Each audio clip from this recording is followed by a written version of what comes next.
The CBR Boat Show at Comic-Con International in San Diego is brought to you by Westfield Comics, westfieldcomics.com.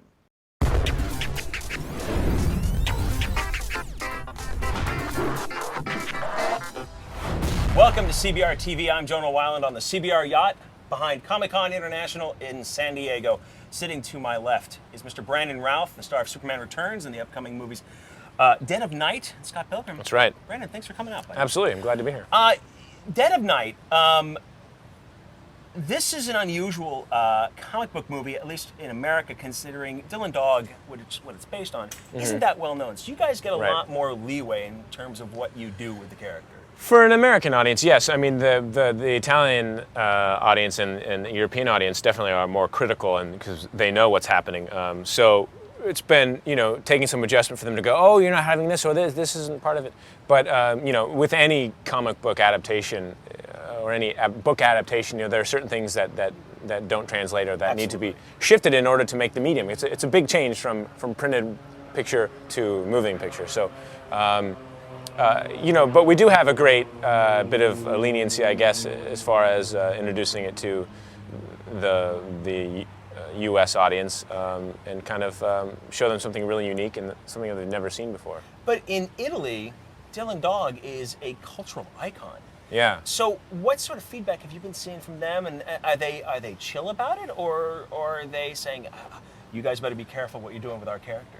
Well, it's a microcosm of any other comic book fan base, Superman fan base. The S isn't big enough. The suit's not the right color. Dylan's shirt's not the right color, or this and that. There's little things like that, or it is the right color. There's people on both sides of the fence, supporting and not supporting. I guess at some points. So you just have to, we've done what we've done. I'm very happy with the film and what we did, and I think. What I've heard from a lot of Italian fans is they're very excited that we're making a film. They're excited about the changes we've made. Benelli, the Italian publishers, are very excited about the film, and we're behind us in how the film was adapted. So I think there's a great support behind the film, and I'm excited. There's when one of my reporters did the set visit down in Louisiana. First off, he said it was hot as. First, talk a little bit about working in Louisiana. That can't be easy, and making a film isn't easy in and of itself. But when you throw in that kind of humidity and that kind of heat, does that get to you? Yeah, the heat of New Orleans was a little bit tricky, and I'm wearing a button down with velvet. Not velvet. It was. A big jacket anyway, a suit jacket. Can't remember what it was made of now. It got a little warm, and that was pretty much what I wear throughout the movie, and doing some fight stuff and running around, and it's a little bit warm, but anytime you turn on hot lights of the movie set anyway, it's a little warm. But New Orleans was great. We had a fantastic crew. I think they had a blast working on the film, and I know I had a great time. And it's a great city, very interesting, and added a lot of character to our movie because of the magical kind of mysterious nature that is present in New Orleans. We sent a reporter out to the set, and the scene that we saw you guys film involved a giant monster made out of foam. Yeah. And my reporter told me that they made a big deal out of the fact that it wasn't going to be a CGI monster, which is where everybody tends to go, but there also seems to be a little bit of a pullback in Hollywood right now where people aren't doing as much CGI. What do you think about that, and what do you think about interacting with this giant foam monster? Well, it's amazing to see this.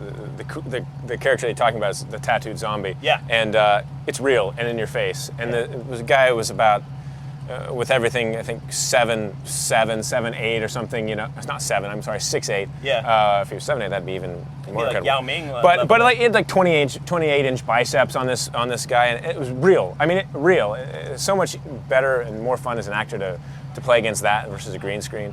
And we really wanted to use practical effects because I think it makes a difference.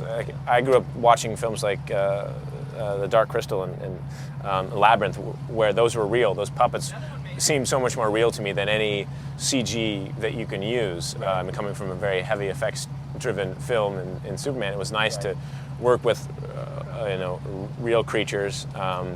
And I think it just adds more realism to the film. I'm very happy that we're doing it. Is it easier for you as an actor working with more natural sets? Oh yeah, because you get to be right there with it. I'm not reacting to a green or a blue screen. I mean, there's Brian Steele, who animates the tattooed zombie, is in my face growling, salivating, you know, and throwing his fist around, and it's brutal.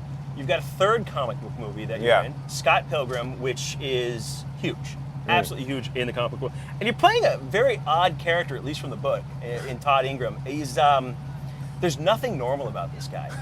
How much have they had to pull back on him to kind of ground him for a mainstream audience? Nothing. Or are they really? Nothing.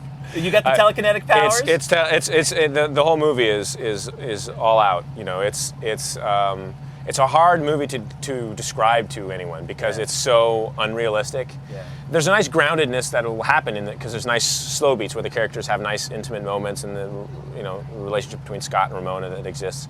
But there's some just in your face craziness that's going to happen too, and that's what makes it such a unique movie that something you haven't seen before. As a comic book fan myself, I was a big fan of Edgar Wright's work on Spaced. Talk about working a little bit with Edgar Wright.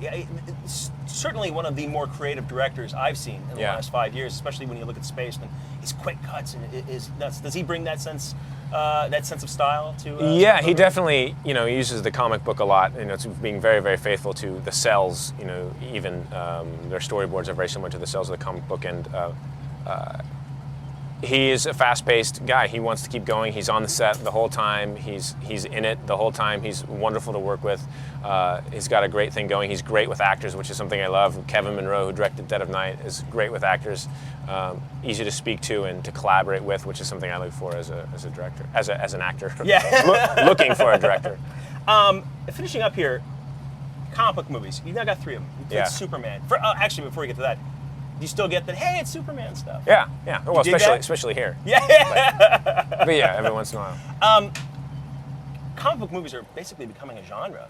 Yeah. Is this an area that you like playing in? Is this an area that you want to keep playing in, or do you want to branch out into something else? I never thought that I would be a part of 3 comic book films, because I think my knowledge of the comic book world didn't exist as much beyond superheroes, and there's been a large explosion, I think, in graphic novels and everything.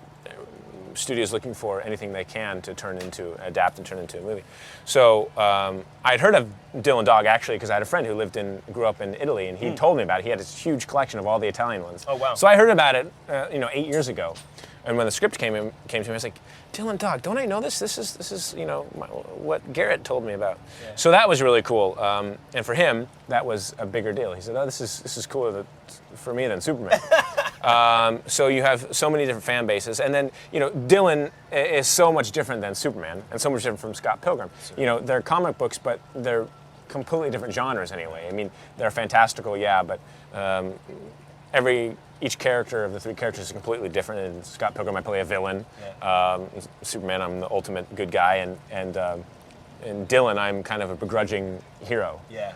Much like Han Solo is, so within that genre, I've been able to do many different things. That is true. And there's a lot of comedy in both Scott Pilgrim and in Dylan, Dead of Night. So I see I've done this many, I see no harm as long as the characters are different and interesting, and they exist in different worlds.